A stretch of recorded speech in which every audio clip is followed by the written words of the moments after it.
Daniel, el mundo sigue en crisis, eso es algo evidente. Ya casi ha pasado un año desde que decenas de países empezaron a cerrar sus fronteras para proteger a sus ciudadanos del coronavirus. En la actualidad mucho se habla de que el actual modelo económico mundial colapsará.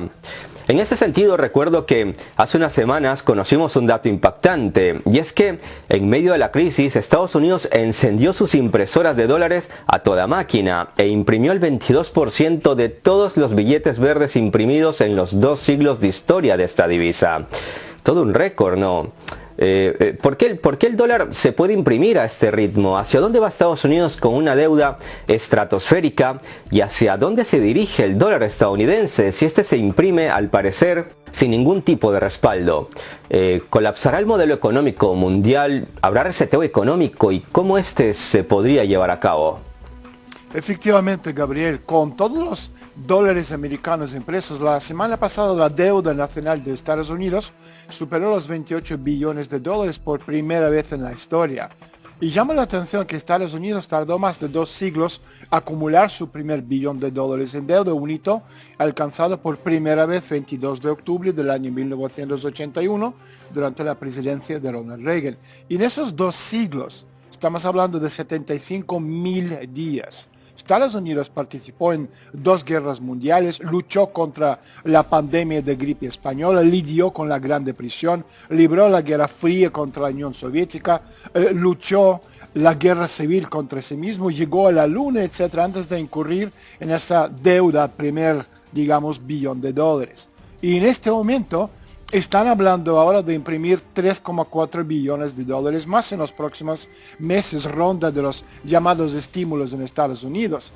Y si dividimos ese número por el número de personas en Estados Unidos, estamos hablando de entre 10 y 12 mil dólares por cada hombre, mujer y niño en el país. Esto es cerca de 50.000 dólares por familia.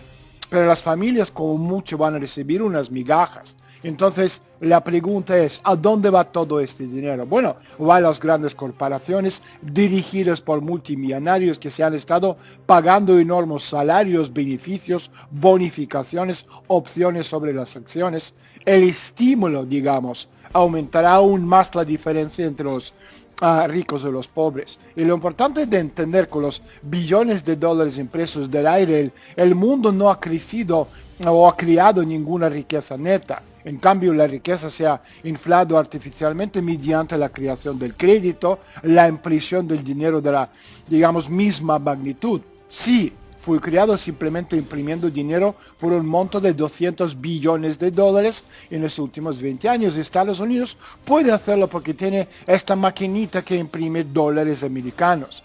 Pero en términos reales, la economía estadounidense está absolutamente quebrada. Términos reales significan medidos en el único dinero que ha sobrevivido en la historia, es decir, oro.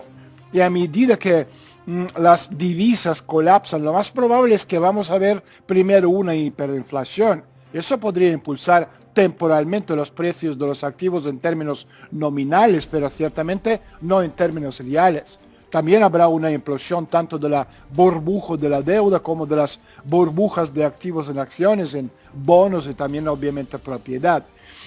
Fíjate que hace 150 años las valoraciones eran conservadoras, las relaciones precio-beneficio de las empresas públicas eran normalmente inferiores a 10. Hoy, por ejemplo, Amazon tiene un precio por beneficio superior a 90 y Tesla, bueno, tiene un precio por beneficio asombroso de 1100.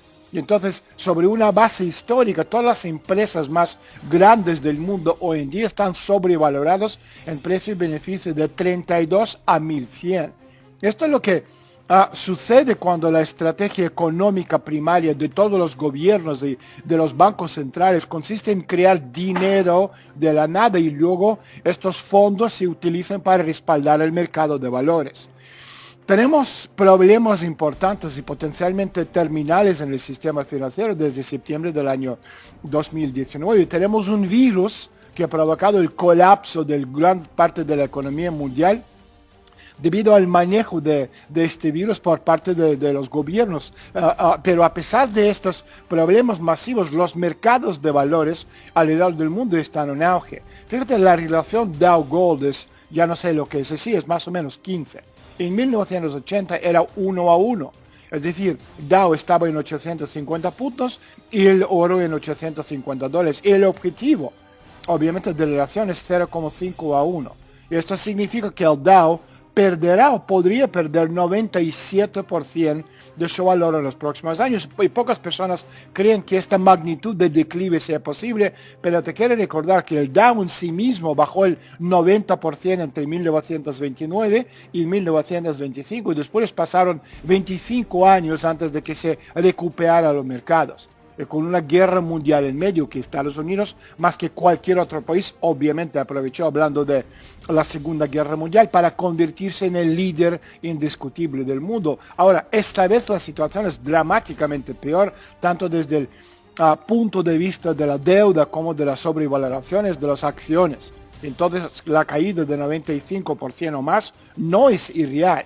Y todos piensan que hoy es diferente, pero quiero decir que no es diferente. Casi todo lo que experimentamos hoy ya ha sucedido antes. Así que en los próximos años van a desaparecer grandes fortunas y el problema no es consumo. Están imprimiendo dinero para estimular el consumo porque piensan incorrectamente que ese es el problema.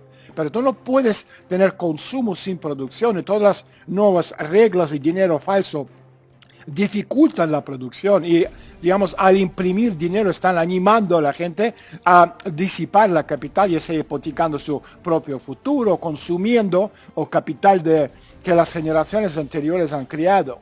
O sea, vivimos en un paraíso de tontos, literalmente, y todo parece estar bien en este momento, pero empeorar mucho en un futuro muy próximo.